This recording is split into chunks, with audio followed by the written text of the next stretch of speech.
Hello dear students, welcome to the English online class. In this video, I shall continue with the last part of the chapter Dusk, part C. I've already explained the part of the story in our earlier two sessions. I hope you watched the video. If not, please do watch chapter Dusk, part A and B. Now we shall continue with the remaining part of the story. Before we continue, let's do a quick recap of the story covered so far. So students, do you remember the main character of the story, Norman Godspie?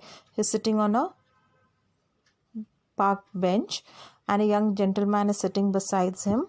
He seems to be very angry and annoyed. So when Norman questions him for his annoyance, the young man tells a story. Now what is the story? Why is he angry with himself? This is a story. He is new to this place and he has no family or friends in the new place, so therefore staying in a hotel. But then in the hotel he realizes that he has not bought a soap from his home and he doesn't like to use the soap given by the hotel, so he comes out of the hotel to buy a soap. After buying the soap,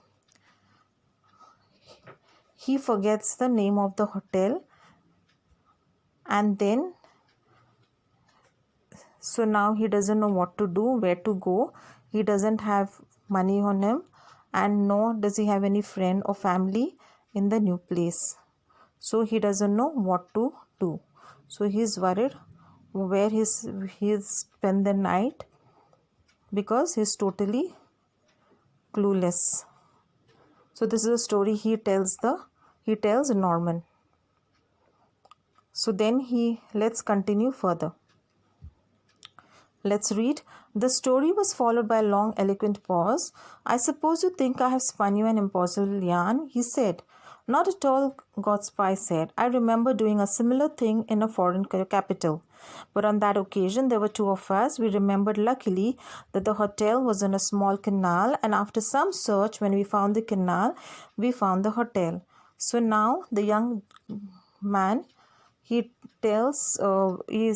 questions Norman whether he thinks that he's telling him a lie. So Norman says no, not at all, because he himself has done a similar mistake in his life where he had also forgotten the name of a hotel in a new place where he had gone to with his friend.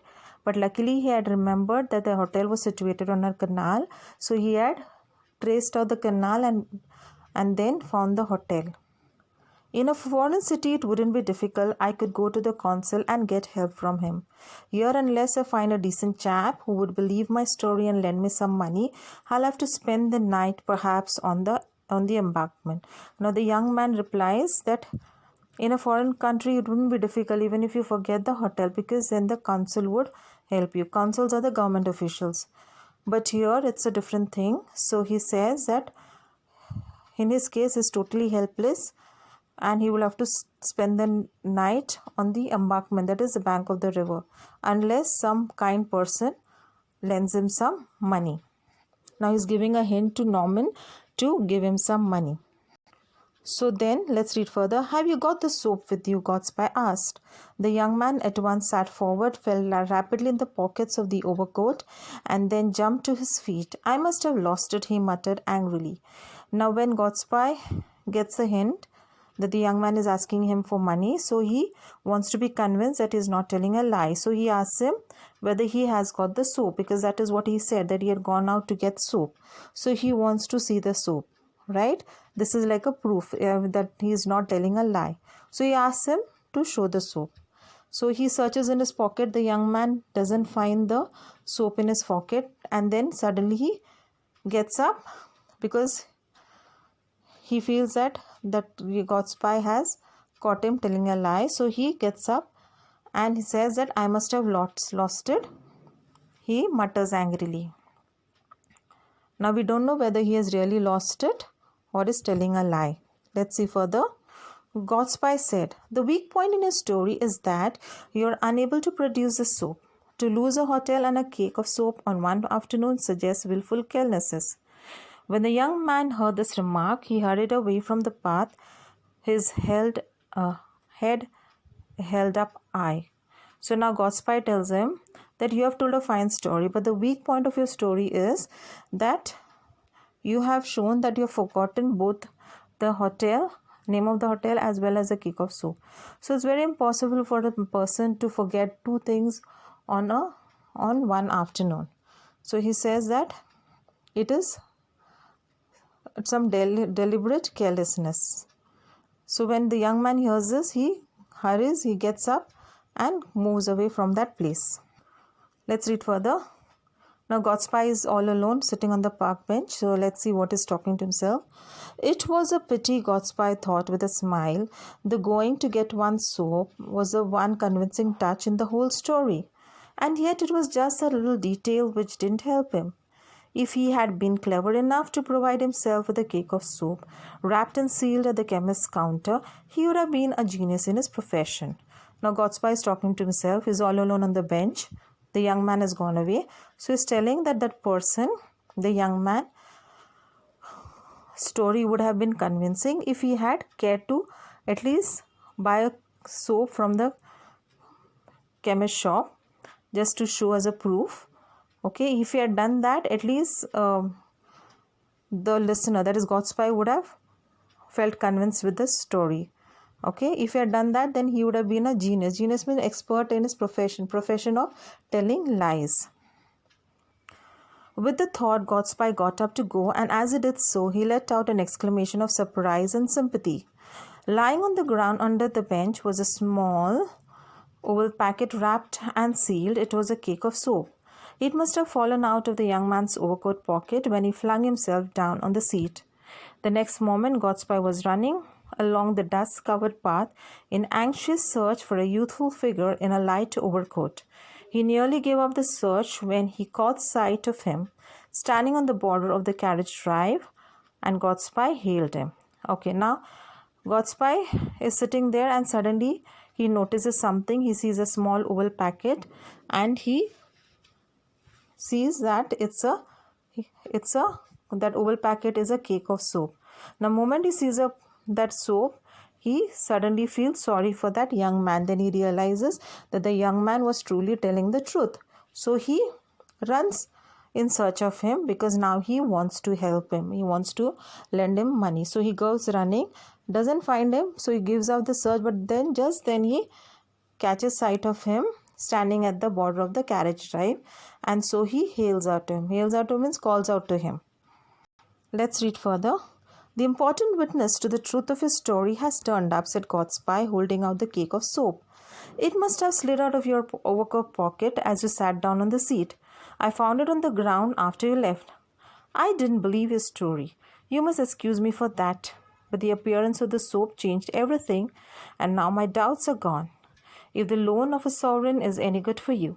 So now Godspy holds out the cake, shows him the cake of soap and says that I found the cake of soap. So now I know what you have told is the truth. Okay, if not for the soap, I would have felt that you have told a lie. But now the soap has changed my thinking. So now I know that you have told the truth. So now I'm ready to offer you money if that could be useful to you. Let's read further. The young man took the coin and hastily pocketed it. Here's my card with the address, continued Godspy.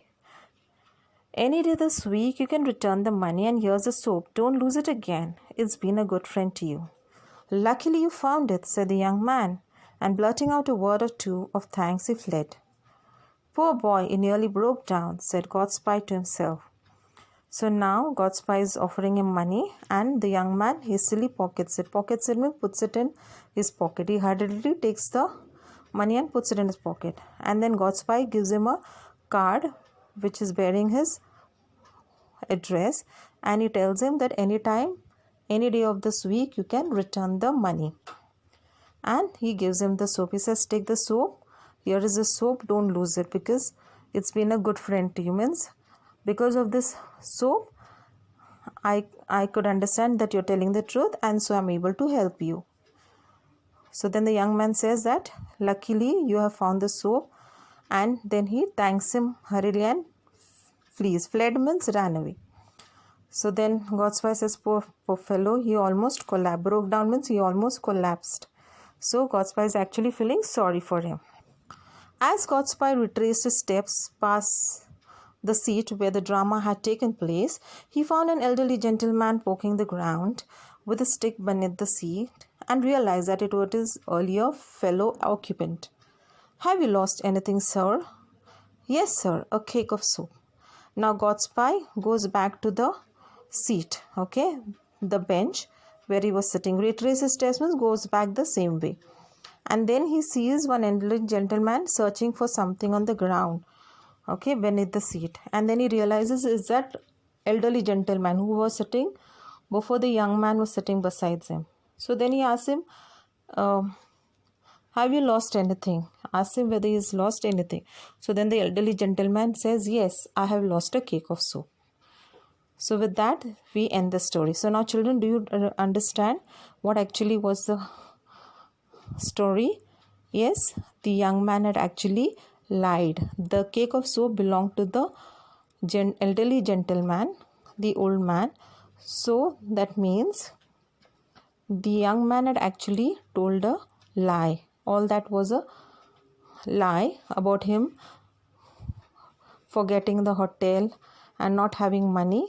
It was all a lie. Just he wanted Norman to feel pity for him and give him some money. So that was the story. These are the meanings. You may pause the video and go through the meanings, learn them. Then there's the activity, fun with words. You may fill up these words. Thank you for watching the video. Take care and God bless you all.